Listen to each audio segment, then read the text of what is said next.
Sometimes I just feel like someone's watching everything I'm doing.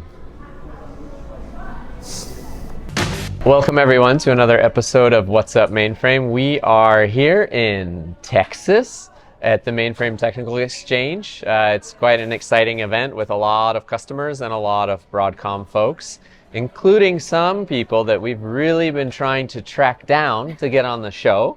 And so today we are lucky to be interviewing Angelika Heinrich. Hello. And talk to her about a number of interesting topics. And we're not going to start with her background, but I want to address a big issue, I feel like. Why are you so obsessed with tracking what mainframe developers are doing? She's a stalker. She's a stalker. Yeah. No. Right. In all seriousness, so you work on z-Iris. Mm-hmm. So can you tell us a little bit about what that is and a little bit about OpenTelemetry? Because when we're talking about your stalking, there really is a reason for it. There is a reason. There is a reason for stalking. So I'll start with the OpenTelemetry piece. So okay. OpenTelemetry is a cloud native computing foundation project that started in 2019. And what it is a grouping of the best open source libraries and projects out there that were creating traces, metrics, and log data. Okay. And so they selectively picked the best solutions out of that and created a framework that is easily implementable in any environment to make our applications and systems visible, observable, like getting those traces, metrics, and logs out. And so what that has done is made observability no longer something that you need a vendor to provide to you, but something you can very easily through the open source community implement in your own environment. All right. And so now with z-Iris, what we're doing is leveraging that framework to make mainframe applications and systems visible. The Iris, right? Yeah, Iris. No, no, that's fantastic, and it really is in an area where, I mean, it's across the tech industry that everybody wants more access to the information about what's going on yes. at any place at any time. Yes.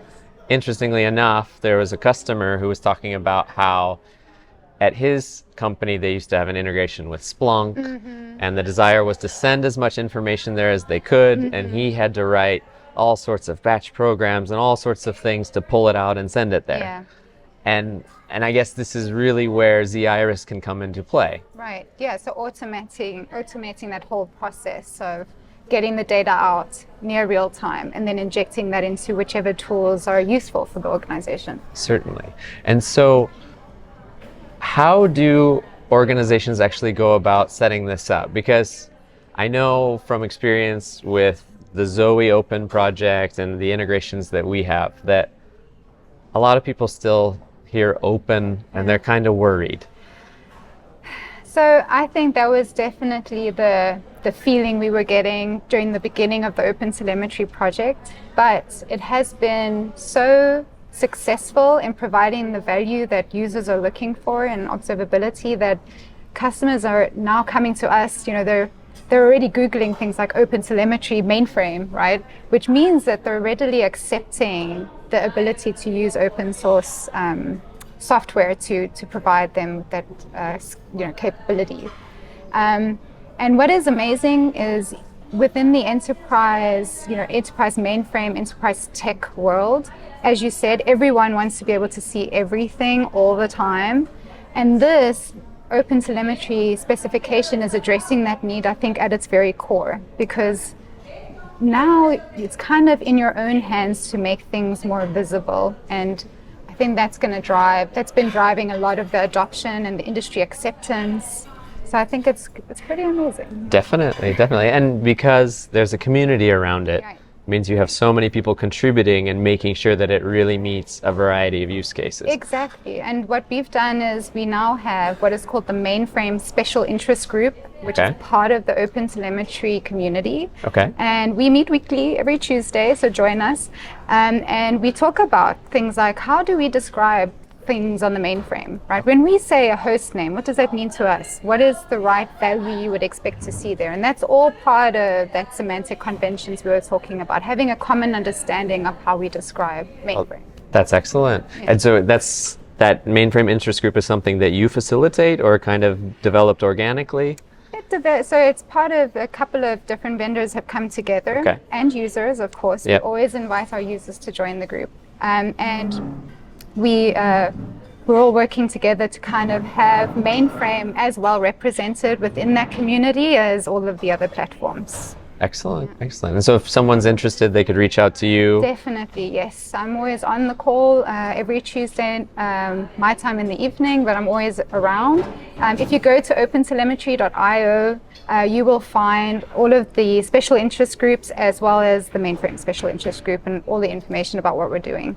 That's excellent. Now I want to get into why you're such a great person to reach out for those groups, because obviously you have a lot of language skills in your background. So Angelica has an interesting background. So if you give a brief overview of where you're based and where you're from, and then we'll go from there. Cool. Yeah, so I'm based in Germany, Okay. in a town called Karlsruhe, which translates to Karl's resting place. Pleasant. Yes, beautiful town. I've been there for a couple of years, but I'm originally from South Africa. Okay. That's where I grew up. My heart is still South African, you know. Got it. Yeah. And yeah, so I, speak different languages as well. So English is my first language, and then there's Afrikaans, a little bit of Zulu, and German, obviously, now. So. Wow. And then on the tech side of things, you have quite a varied background as well. You put those things together, and you're quite a powerful person to help with these projects. So talk a little bit about your journey in tech and actually how you came to be our colleague. Yeah, cool. Okay, so yeah, I started in high school, I loved to program. My first program language was Turbo Pascal. Okay. And I really loved it. I dropped science for computer sciences. Wow. So I really loved it. Then after school, I kind of forgot how much I enjoyed it. But I was introduced to a program where I could learn a programming language and then, work at a bank. And so I learned COBOL. Okay.